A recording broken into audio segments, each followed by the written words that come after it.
Coach. Secret of the most accessible luxury brand.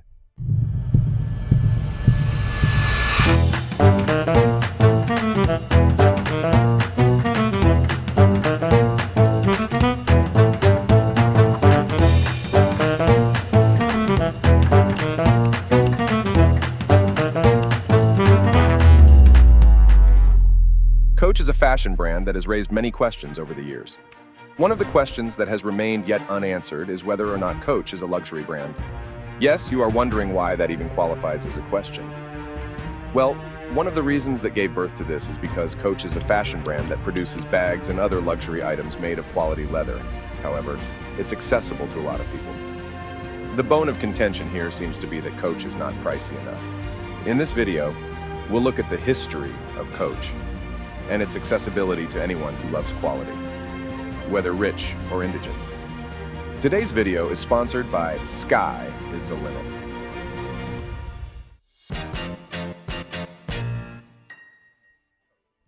What everyone knows as Coach is called Coach New York. It's a luxury fashion house known for its leather goods, which include handbags, luggage, and accessories. The company was originally founded in 1941 as a family-run workshop in a loft in Manhattan, New York City. The foundation of Coach is purely American craftsmanship, and what can be best described as innovation. Coach started when a group of 6 artisans came together to handcraft a collection of leather goods using skills passed down through generations. These artisans were led by Lillian and Miles Kahn, who joined the company in 1946. The Kahns had previously worked in their own leather business, so it was easy to infuse experience in the business. Needless to say, their expertise and vision played an important role in shaping the future of Coach. In the early years, Coach specialized in producing small leather goods, such as wallets and billfolds. But they were so good that the company's reputation for quality and craftsmanship quickly grew. Their work attracted customers from far and near. As for the Kahns, they were committed to using the finest leather and implementing detailed hand-finishing techniques to ensure the durability and beauty of their products. In 1961, Miles Kahn was inspired by the design and durability of a baseball glove. Noticing how the leather became softer and more supple with use, Kahn decided to incorporate similar techniques into Coach's products. This was what gave rise to Coach's signature glove-tanned leather, which remains an important design of the brand to this day. Not only did the unique leather age beautifully, but it also had a distinct, luxurious feel. But as time went by, there was a need for more designers. In the 1960s, Bonnie Cashin, a renowned American sportswear designer, joined Coach as its first lead designer. Cashin's new technique of design and her focus on functionality added a new feel to Coach's product line. Until her arrival, only dark browns and hues were used. But Cashin introduced bright colors, bold designs, and practical features such as exterior pockets and coin purses.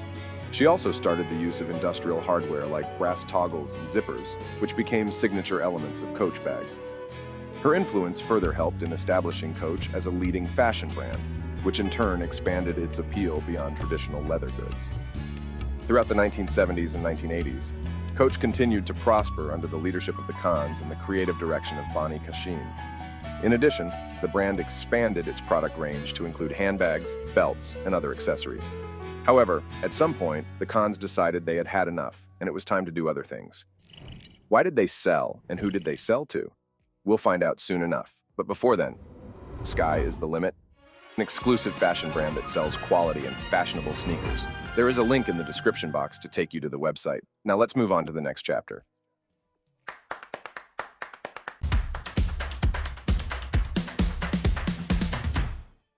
In 1979, Louis Frankfurt joined the company as Vice President of Business Development.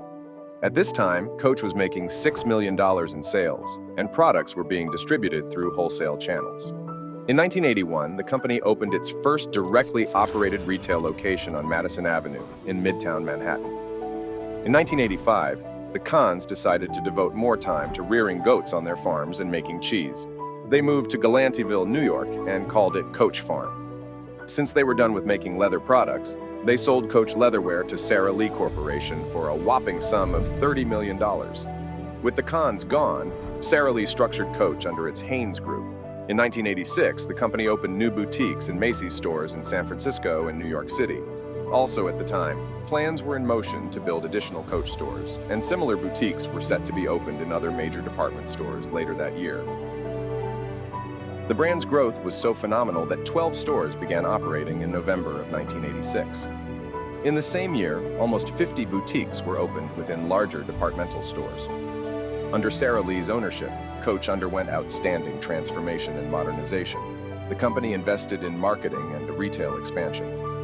By the end of the 1980s, Coach had established itself as a prominent player in the luxury goods market, with a growing presence in major cities across the United States. In 1996, Lou Frankfurt was appointed as the CEO of Coach.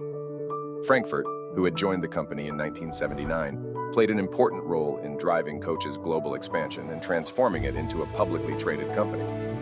Under his leadership, Coach adopted a multi-channel distribution strategy, which expanded its presence in department stores and opening of new retail locations. In 2013, Victor Luis succeeded Lou Frankfurt as CEO and continued the company's expansion efforts. This time, Luis focused on enhancing Coach's brand image. He invested in store renovations and expanded the product line to include ready-to-wear clothing and footwear. In 2017, Coach made a huge acquisition by purchasing the luxury footwear brand Stuart Weitzman. This move was part of Coach's strategy to amend its portfolio and strengthen its position in the luxury market. Coach didn't stop at the acquisition of Stuart Weitzman. They soon followed by purchasing Kate Spade & Company in the same year, 2017, which further expanded Coach's reach and influence in the fashion industry.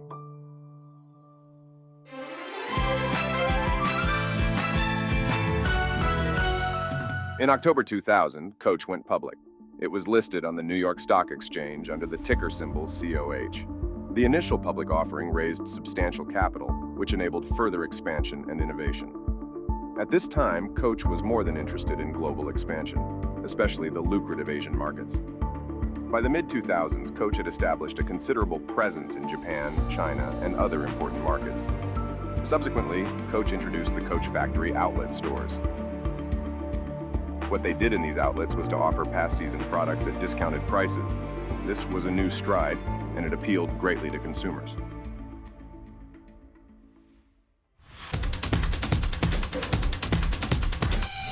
The world has moved past what it was when many fashion brands started. Subsequently, they have had to modify their businesses to meet the present-day demand and market. Coach as a brand has been successful at adapting and reaching a new, younger, future demographic to whom they have created a new luxury sub-brand called Coach Topia.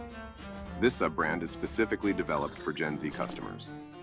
To excite this group of customers, the sub-brand makes bags, accessories, clothes, and shoes with fun and intelligent designs that will entice young customers while still having a luxury feel.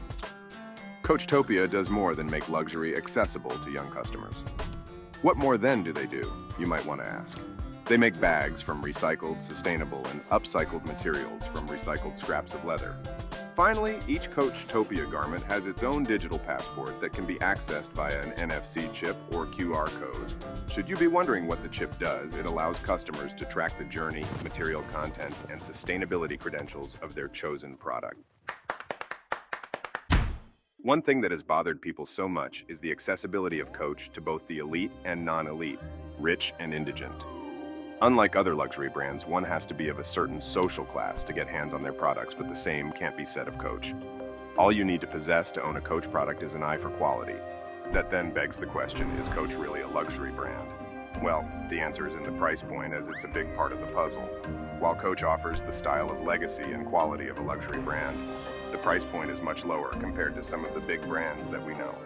For example, the bag prices range from 175 euros to 500 euros. And oftentimes, this depends on the style. In comparison, let's consider Gucci. For its luxury bags, Gucci charges anywhere between 800 euros to 2,000 euros. The difference is like night and day, and this is why some people find it hard to categorize Coach under the luxury umbrella. But when asked, most people seem to think of a Coach as the epitome of accessible luxury, a kind of exclusive fashion that anyone can buy thanks to the lower price point. In all of these years, the answer to the luxury status of Coach is still not clear-cut. The reason is that different people in the fashion industry will give you different viewpoints. To some, Coach is way too cheap to be called a luxury brand. As for others, they staunchly believe the legacy and quality of a product is what determines luxury rather than price points. And right here is the reason Coach has gained so much popularity among people of different classes. People often wonder why only a few buy designer apparel and accessories. The problem is not lack of desirability. The reason is their inflated price points. However, the Coach brand begs to differ, as it allows people from all financial backgrounds to have access to their parcel of luxury. And truly, when we combine the quality standard, groundbreaking designs, and the popularity of Coach, we can truly determine what luxury is.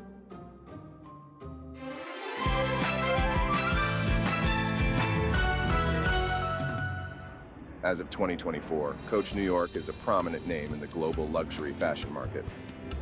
The brand has indeed faced numerous challenges, but it has also adapted to changing consumer preferences to maintain its relevance and market position.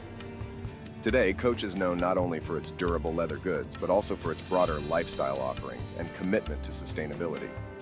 Over the years, Coach has collaborated with a range of designers and artists to create limited edition collections.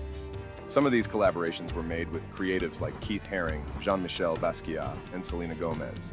They infused fresh perspectives into Coach's classic designs and made their customers want more of what they could offer. Also, one of the marketing techniques that has proved effective in this day and time is partnering with celebrities. Coach has leveraged the influence of celebrities to enhance its brand image and reach wider audiences. Some of the high-profile ambassadors who have teamed up with the Coach include Jennifer Lopez and Michael B. Jordan. They have been able to improve the brand by showing their products to their own audience and fans. In 2013, Coach has about 1,000 stores in North America alone. In addition, the brand has built a powerful presence in the United States through its numerous boutiques and departmental stores and specialty retailers. In a bid to celebrate its 75th anniversary in 2016, Coach went all out to open a 20,000 square foot retail space that they call Coach House in Midtown Manhattan. Today, Coach's corporate headquarters are still situated on 34th Street, Midtown Manhattan, and best believe it, it is the location of their formal factory lofts. Now over to you. Do you think Coach is a luxury product, or do you think its luxury status is relative? Perhaps we should ask another question: what does luxury mean to you? We'd like to read your answers in the comment section below. If you enjoyed this video, don't hesitate to like, share, and subscribe so you don't miss out on other videos like this when they drop. And finally, don't forget to go after your dreams, because sky is the limit.